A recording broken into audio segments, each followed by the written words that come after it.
yes, we know. Okay, my shit is recording. That is confirmed. Okay. Okay, so if you guys don't know, this is Zachary Storch. He was a contestant in the King of the Nerds reality TV show on TBS. Also, he is a world-class gamer, World of Warcraft player. So let's just get on with the questions. Stu, did you want to ask him anything? Yeah. So I know you're a really smart guy. How big is your IQ? Well, I've taken many IQ tests. My average scores from them is 146, which is something I've said before. It is something I'm proud of, but I would like to mention that IQ is actually a really poor way to measure someone's intelligence. While I do happen to be a very intelligent human being, IQ is like more useful for child development than anything else. It's valuable. But it's not like the definitive, if you don't have a really high IQ, you can't be smart. Okay. Well said. Well said. And well said, Eugene. Yeah. What the hell do you mean, well said, Eugene? Well, you said well said, and I agreed. That's what I was gonna say. It's a good word. I like well said. Yeah. Okay. So... let's see, what other king of the non-king of the... Okay, so it appears that you win rock, paper, scissors a lot, like... Yeah, so, what's your secret? I know you get asked this a lot, probably, but what's your secret? I do get asked it, like, so much that, like, I made a YouTube video about it just to try and explain it. I was playing against a robot, just winning it over and over. Yeah, I saw that. Yeah, and it really does. There's a lot of mental aspects to rock, paper, scissors. So if you're just playing it against a human being, there are certain things that you can do to influence them. What you really got to know is just that typically, so there are best signs to start with. If you're playing against just a random person on the street, paper is typically a good starter. If it's just a random person. If you're in like a tournament, then it's totally different, but usually scissors is going to be better. Because paper is like, it's defined as like the weaker of them all, so they don't expect it. It's that a lot of people, I believe the most common just sign for anyone to throw, just period, is rock. Just if they're going to randomly pick a sign, the one that people pick the most often is actually rock. Which means that if you go with paper, when it's just a random, guy you run into on the street, you're trying to win someone, if you don't know anything about them, the best thing to do is actually paper. But there's a lot of other things about it. There's a lot of tricks you can do, and typically it's ways to find those psychological tricks to make someone pick a side on the next one. You want to go for that tie at the start because that's when the actual game starts. Is once you've tied. Yeah. Once you tie, I see. Yeah, because I saw on King of the Nerds, on the first rock, paper, scissors you ever did, you were like, rock, paper, scissors, go! Yeah. It's subliminal making them. There's the demonstration method, which is that one. There's the method of, if I go scissors and then the other person goes scissors, you can repeat the sign. Sometimes that can be highly effective. It's knowing the tricks. Typically, you do not ever expect someone to repeat a sign 3 times in a row, which means that if you do repeat a sign 3 times in a row, you'll typically actually get a win or a tie, not a loss. So there's other little random things like that too. Yeah, usually I just go rock like as many times in a row as I can because they constantly think I'm gonna change, but I never do. Yeah. Stu knows. Yeah, we've played against each other many a time. I believe statistically speaking, I'm fairly certain that in tournaments, the number one sign that wins the most often is scissors. But that's just statistically speaking. It has like a 1% lead over the other two. So. Oh yeah, I want to play Zach in rock, paper, scissors now. Oh no. Okay. I can't lose today. I can't lose. I win more than average. Yeah. You didn't lose a single time, I don't think, on King of the Nerds. No, and there are of course other ones that weren't shown for other more minor things like picking colors for a challenge. I think I won Oh, 8 in a row. It was 8 in a row or 7 in a row. Shit. Yeah, yeah. Hot dog. My actual record when I was just playing against that little robot I found and I did in that video I used was like 10 in a row. So Now that's what boggles my mind is like I could understand playing and winning against a human consistently, but playing and winning against like an AI consistency, it just doesn't make sense yeah. because an AI doesn't pick up the subliminal signs that humans do. yeah, so instead, what a robot is going to do with rock paper scissors is it's going to do things that just it's going to try to figure out your preference towards signs, and then it's going to go to the sign that's going to be the next thing that you'll statistically throw. Example: if I started with rock and then I beat their scissors somehow, if that happened, then if I went to paper, or then if I used rock again, it would assume, okay, he's going to use rock again. So a robot then will again use rock, which is the correct thing to do. If you're playing against a robot or you're playing against someone in a tournament, then you have to metagame their metagame, and it gets way more complicated and confusing. Oh, yeah. Wow, yeah, so it's like multiple levels of metagaming going on. Right. Because you gotta, it's that, like, wonderful scene out of The Princess Bride, that kind of thing. It's the you know this, but I know that you know this, and you know that I know that you know this. So, yeah. Yeah. Yeah. Except you're doing it on a really quick timer, so it's kind of Yeah. Because normally the pace of the games is like 1, 2, 3, go, 1, 2, 3, go, and you need to like think that fast. You need to have an IQ of 146. Yeah. But anyway, so I noticed on the zombie kerplunk portion of King of the Nerds. Now this isn't a King of the Nerds question per se, but on the zombie kerplunk portion of it, you talked about poison numbers, and it seemed like nobody knew what the fuck you were talking about. But I think like I got it pretty easily. I mean, it's just like both of them take turns counting, and whoever gets to a certain number first loses. yeah. A fan of mine actually pointed out that the name of the game I was thinking of is called NIM. So NIM is this mathematical game, and there's a ton of different variants of it. But it's effectively like, you have two heaps of stuff, and you take turns removing things from the heap. The problem with the games that is I mean, it's a fun game, but it's like there's always a way to always win, basically, no matter what. If you go first or if you go second, there's poison numbers are the numbers that you can get your opponent to that no matter what they're going to lose because they have to take the poison stick effectively. Yeah. Interesting. Yeah, that zombie kerplunk game had me, on the edge of my seat the entire time. Oh, yeah, that was tense. It was extremely tense. I was like, whoa. Like, whoa. Like that. I have a question. So in King of the Nerds, this isn't a King of the Nerds question, but you didn't have your driver's license at the time. Have you since gotten it? No, Or I do not have my driver's license still. I still live downtown. I take the bus just everywhere I go. We have a wonderful light rail system, even just extended a ton, so that's been wonderful. You take the okay. bus. Have you ever almost gotten stabbed? On a bus? No. The most scary thing I've seen recently was actually on the light rail, where someone stole someone's phone literally right out of their hand and then ran out the door. It's like, dude, that was I saw Whoa. that video too. total jerk move to do that. That was just bad. And everyone on the train, like everyone was like, what kind of jerk does that? Because Yeah. Yeah. Minnesotans, and we're typically very nice to each other. But yeah, that was a little freaky. Yeah, Oh, wow. it takes a special kind of person to be able to do something like that. Yeah, it's wrong. So, this isn't a King of the Nerds question per se, but who was your least favorite character on King of the Nerds? I think that's pretty blatantly a King of the Nerds question. But Yeah. I don't, here's what I will say, as long as it's been asked. Obviously there were personality differences with some of the people that I met there.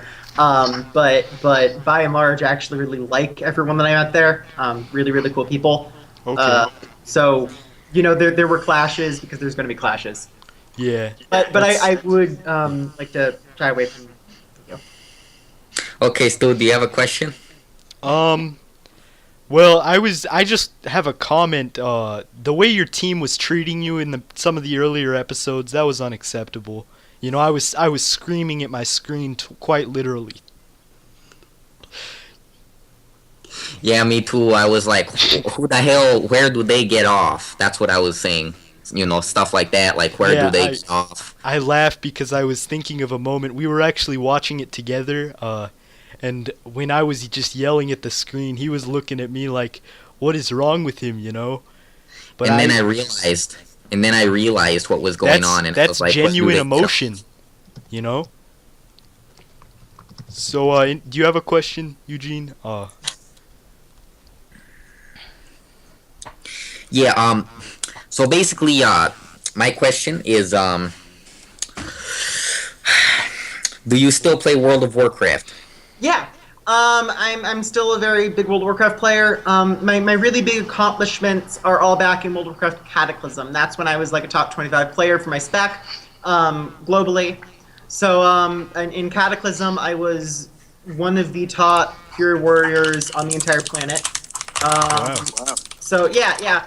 So for this last expansion, Mystic Pandaria, I had to take a little bit of time away from the game to focus on other things in my life as well, because there's more stuff to be doing, more books to write, more things to focus on. So I had to focus on other things. I'm planning now in Warlords of Draenor to try to get it back into things at least a little bit more seriously than I've been, because it's a really great game. And I'm actually very excited about some of the changes that are coming right now in Warlords of Draenor. They seem really, really interesting. Yeah, what do you think of the like instantly level 90 thing? Oh, I'm by and large pro the level 90 boost. I think that level 90 boost is one of those things that really had to happen in order to get new players into the game and to bring old players back into the game. And because World of Warcraft is a game that I love so much and I've been playing for so long, it's a game I really want to see continue into the future. And things that can help the game continue into the future are valuable, even if they may seem to some veteran players like they're cheap. Plus, it's like $60 or whatever, so it's not like someone can just buy them for their whole account, because unless you have a lot of money to burn. Yeah, like one of the things that pisses me off, because I played World of Warcraft for a while, and one of the things that really makes me mad was that, I had to like level all my characters. I think I had to level like over 15 characters. Yeah. Because, I worked with a couple other of my South Korean friends from my private high school, and basically like we ran like a sort of small community at the high school where people paid us to level up their characters. So I'd have to stay up all night listening to in terms of service, though. yeah, well, yeah, I would have to stay up till like 6 in the morning, just leveling all these guys for these guys. And, it would just piss me right the hell off because I didn't even like the game. And I just did it for the money. So now they can pay World of Warcraft to do it for them. Just level up to 90. Yeah, and that is obviously part of their logic, is that, of course, these services you're describing are directly against the terms of service, and I it's like drug dealing. But that said, obviously Blizzard does see these things as a way that they can kind of get those services that you're talking about. And on some levels, that's actually okay to me too, because at least then there's some people who do these services, and part of these reasons that these services aren't allowed is because a lot of people steal people's accounts that way. Yeah. And then they commit like mass crazy fraud, credit fraud, and they steal people's money. Yeah. Scary and bad. So maybe Blizzard's going to prevent people from getting scammed, which is good too. But again, it's $60, so it's so much, and it's like they're making the game leveling experience so much faster every single expansion anyway. So it's not like it's hard to level up anymore. Yeah. Yeah. So I don't know much about your World of Warcraft career. Do you like raiding more or PvPing more? I'm definitely more on the raiding side of things. I've done player versus player, but really only casually. It's something I really enjoy in World of Warcraft. I think it's a great part of the game, but I don't focus on it the same way I do as raiding. I really like the raiding atmosphere, and you get to meet a lot of people, and you can talk to people and really actually maintain friendships through this sort of MMO system, which makes it really. It's just a lot of fun. It's a lot of fun. Yeah. Yeah. It's a fun social activity from behind your computer, which I guess for nerds is appealing. Yeah, I signed up to be on King of the Nerds Season 3, and they didn't say anything to me. They were like, "What the hell?" Well, they didn't say anything, but I know they were like thinking, "Who the hell does he get off?" Yeah.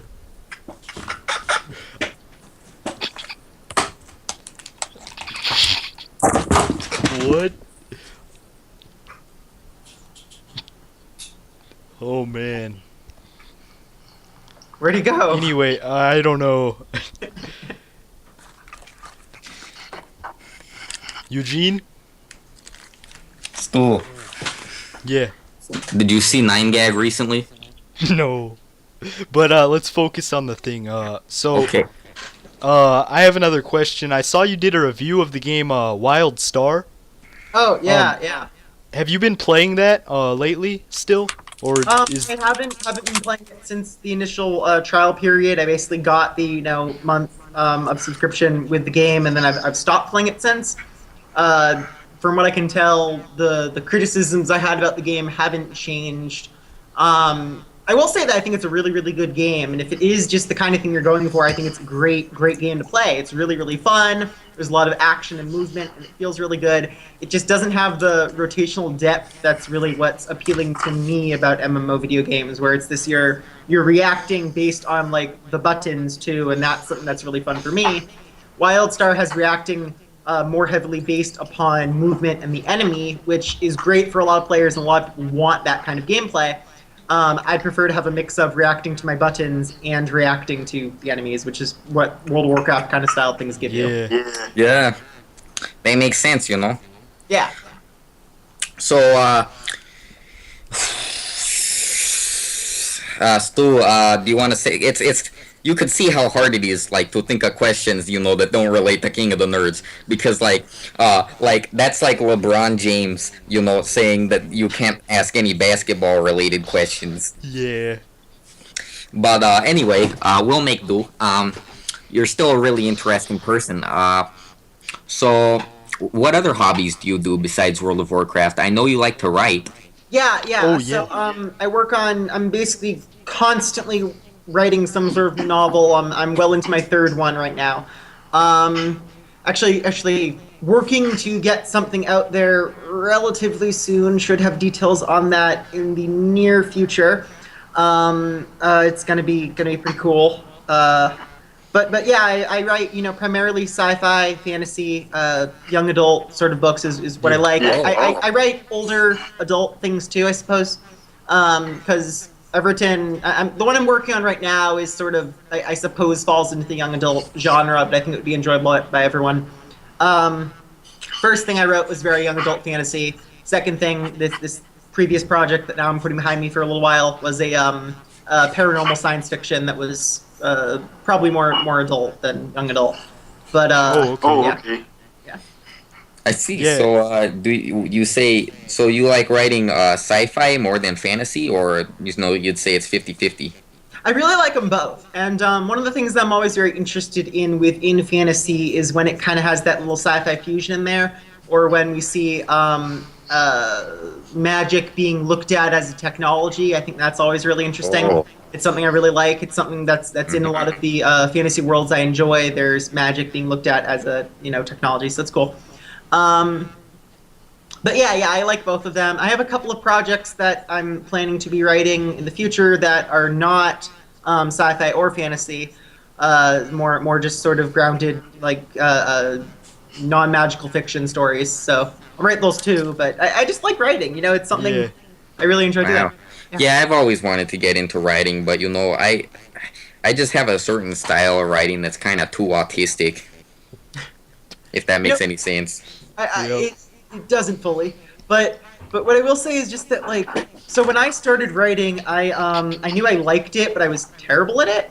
So I kept doing it more and more and more, and then I got better at it, and it became something that I now liked and was actually really, really good at. So it's something, you can just kind of stick to what you want to do, stick to things that you believe in, and just, write. It's fun. If you want to write. If you want to make music. Do whatever is the thing that like speaks to you as a person. If you do Preach it. master it. Preach it. Yeah, I tried writing a fantasy thing, but it just didn't turn out how I wanted it to turn out. my style of writing, like I take up like 8 pages describing, what the interior of a room looks like, and Yeah. and it's kind of redundant too. So So, Zach, what made you get into writing? Have you always been writing? No, definitely not. In high school, I would actually always say, like, I'm not really sure what I want to do when I'm older, when I'm wanting to do things and follow in life. But it definitely doesn't. I don't want it to involve a lot of writing. Is what I was always thinking. And then suddenly that flipped somewhere along the lines. I think it's really that for so much of education, this is really a critique I do have of education for English in the younger years. It's focused upon grammar and teaching grammatical rules, which is Yeah. very, very valuable. It's important to know the grammar because until you know the rules of English, you can't break them artistically. And obviously, in creative writing, it's more flexible. You can have elements of styles that don't line up. You look at Harry Potter; she clearly doesn't follow any of them, basically. Yeah. But how so?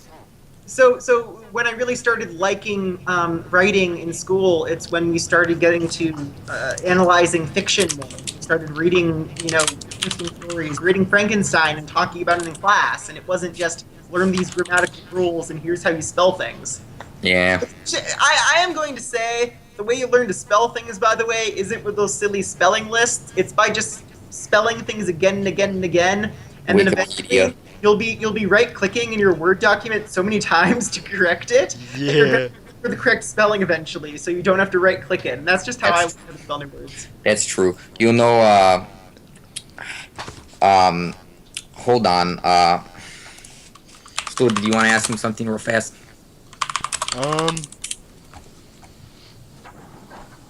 No, Yeah, I mean that's it. Isn't it cool how George R. R. George R. R. George R. R. George R. R. George R. Martin. Martin? George- Yeah. George R. R. Martin?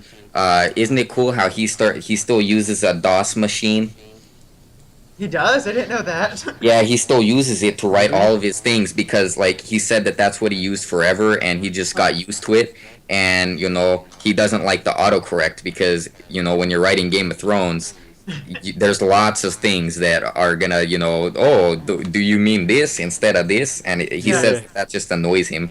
Yeah, I'm stuck in the past with Microsoft Word 2007 still, and I refuse to upgrade, and I keep buying copies of 2007. But I'm not sticking on DOS or anything. Yeah, I don't know. I just think that DOS would just be too I don't know what word to use. Just too. It doesn't have as many. Outdated. It has outdated. It just doesn't have as many features. Old, That it just doesn't look that organized. It would hurt my eyes, honestly. It would hurt my eyes to look at that abomination. So, if you want to take a minute to like plug yourself for your books, or you can use that. Will say, if you are interested in checking out writing from me, currently I do not Yeah. have any of the books published or available. They will be relatively soon.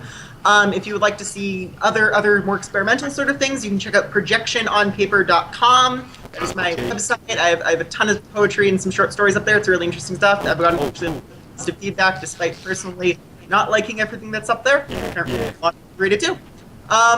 So there's that. You can check out my Facebook. I now actually have a verified page on Facebook, so if you just search Zach Storch, I'll pop up pretty much right away. Yeah. Page. You can follow me on Twitter at Zadok3, and I tweet pretty regularly and keep things updated.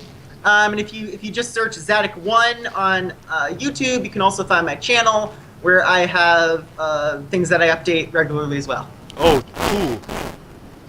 I have a few more questions. I don't know if this is King of the Nerds related. I don't know. It might be. It might not. But after King of the Nerds was aired, how did your social life change?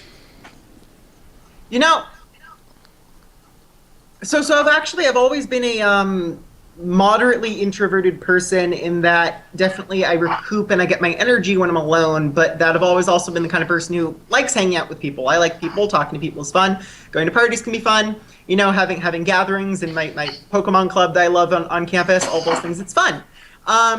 So one thing I have noticed after that particular experience is I have become moderately more extroverted, largely. Oh, that's interesting. Now that I am capable of being both introverted and extroverted. I can get energies by being alone and recover and feel good, and I can get energy and feel happy and hyped up just from being around other people too. So that was definitely something that changed for me. That's very interesting. That brings me to another topic. Hold on.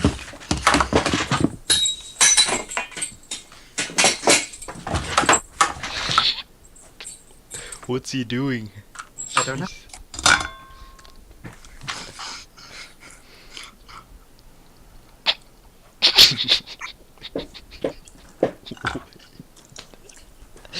What? Okay, yeah, sorry about that.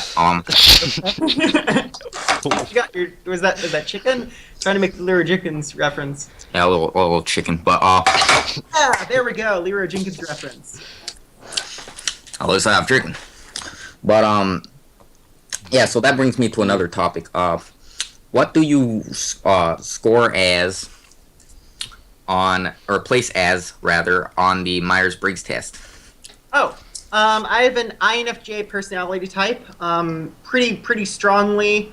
I've taken the test a couple of times now. I'm definitely INFJ. So that's, I believe, the least common type. INFJ people are interesting because if you actually look at the description of INFJ, it's sort of flip-floppy and confusing. But it's actually like that a lot of writers historically have had, and it's interesting that now I've found myself drawn to writing and I have the INFJ personality type.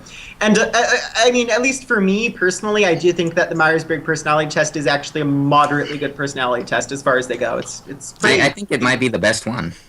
Yeah, a lot of people swear by different ones, or a lot of people just think that you can't have a personality test that actually works. In my area, and seeing other people who have taken the Myers-Briggs test, it generally seems at least more accurate than other ones to me. Interesting. Yeah, Stu has consistently scored as an ESFJ, and I consistently score as an INTP. So there's that. Well, we don't want to waste your time. You want to wrap it up, Eugene? Yeah. So thank you for being on this week's interview. Thank you. Pleasure having you. You're definitely a very smart individual. No wonder they picked you to be on King of the Nerds. Thank you. And you made it very far on that show too. And it was crazy. It was fun watching you. Win all the nerd offs and kick. Yeah. But sad to see you go too. Mhm. yes, Really sad. so I shed a few tears myself. I have no shame in admitting. we started a wristband company where you could buy these wristbands that say hashtag Zachary 2K 13 or 2K13. Hey, seriously? Yeah, they're discontinued now, but we sold quite a few. Yeah. That's awesome. But anyway, maybe another time we'll do an interview with King of the Nerds questions, and it could get fast. So Stu will keep you at it, and we'll report back. Yeah. Okay. Thank you. Yeah. Thanks for having me. Yeah. All right. Nice talking to you. Nice talking to you too. DFTP. Have a